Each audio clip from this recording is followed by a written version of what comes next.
Today, I'm taking a look at the Endorphin Speed versus the Hyperion Tempo.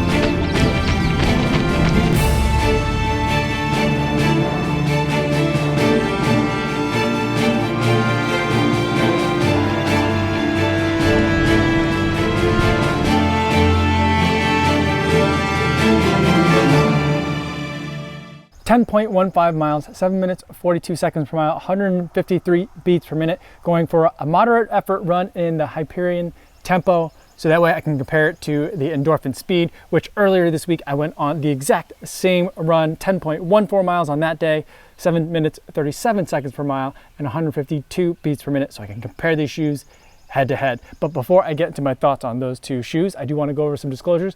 These are both shoes that I purchased with my own money. No one's reimbursing me, and no one's paying me to make this video or to use these shoes. And no one's going to get a chance to preview any of my thoughts or footage before you guys get a chance to see this video on YouTube.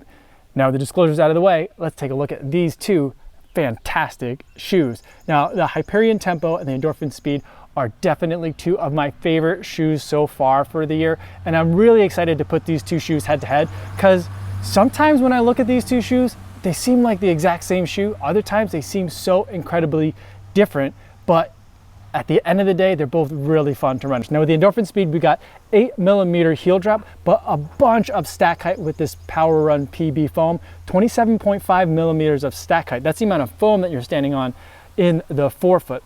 And it comes in at a weight of 7.8 ounces, which doesn't make it the lightest shoe, but makes it fairly lightweight.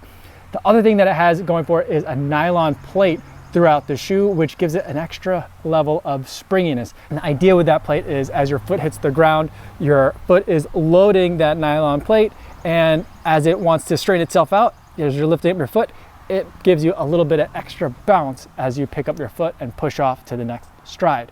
Now, in comparison, the Hyperion Tempo comes in at an 8mm drop as well, but with 18mm of stack height in the forefoot. Still quite a bit of foam, but not as much as in the Endorphin Speed.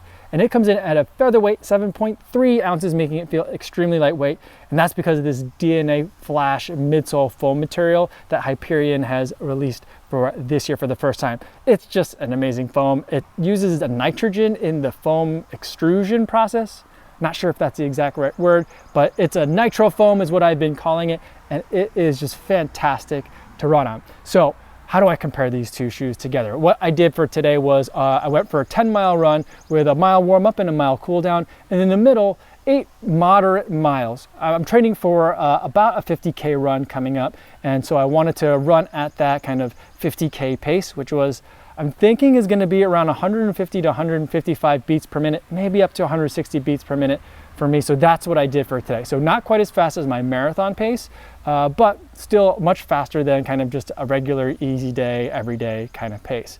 And for both of these shoes, they were just absolute dreams to run on. I was a little bit concerned for both of these shoes, given the way that the outsole tread looks on them, that I might slip around a little bit on the dirt or the crushed limestone surface that I was on, but I had no problems with traction at all for either of the days that I ran in these two shoes. And it was really hot on both of these days, and neither of these shoes created any sort of problems in terms of the uppers being too hot or being any clammy or having any sort of uncomfortableness. Both are very good uppers. So how do I set these two shoes apart? Now on paper, they seem really different in terms of like, it sounds like there's so much more stack height in this than there is in the Hyperion Tempo. But when I put the shoes side to side, it looks like they have pretty much the exact same amount of midsole foam in them. And even though the Hyperion Tempo comes in at 7.3 ounces or half an ounce lighter than the Hyperion Speed, it still feels really, really lightweight, but this by no means feels heavy. So sometimes the stats kind of make me think they're very different. Sometimes the shoes seem very similar, but here's how I'll differentiate the two. Because of the nylon plate that's in this shoe, I've really been enjoying it. I do like the amount of rigidity it provides, and for a little bit of this run where I was on pavement, I could really feel the springiness of that plate, and it's just so pleasant. So if it's a course where there's gonna be pavement, I'll definitely reach for the Endorphin Speed because I love the way that it feels. It is there and it's assertive enough that I feel it, but it's not so rigid that I have a hard time loading it properly. It feels like the shoe is really tuned for me, and that's very apparent when you're running at anything faster than an easy day pace and you're on pavement. On the other hand, even though it's just a ½ ounce lighter, that ½ ounce seems to make a really big difference in the Hyperion Tempo. It feels like a much lighter shoe, a much more nimble shoe. And I think part of that's the weight. Part of that is that it's lower to the ground because it doesn't have quite as much stack height, but it's still just as cushioned, I would say, as the Power Run PB because of that amazing DNA Flash midsole foam that we have here. Also, the upper is a little bit more form-fitting. That being said, I would say that the upper on the Endorphin Speed feels a lot more secure to me in terms of getting up to speed if there are any turns. It just feels a little bit more locked down. The materials are a little bit stiffer, a little bit less breathable, I would say, than the Hyperion Tempo, but that all makes me feel like I'm more secure in here. A knock that I've had on this shoe from the beginning is that the upper seems a little bit too loose, a little bit too comfortable sometimes. And I think part of that is like the stretchy laces that are in here. I'm just not getting super locked down. The faster I go, the more that I tend to notice that. It's not a problem, but in the area of comparing which of these two uppers I prefer, I definitely am preferring the Endorphin Speed.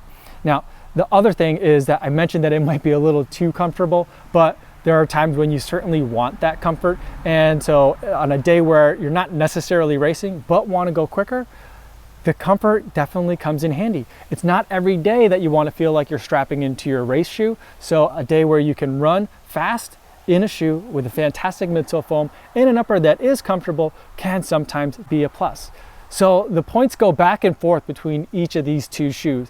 But for me, ultimately, I think that I'm going to reach for the Endorphin Speed when it comes to having these two shoes head to head.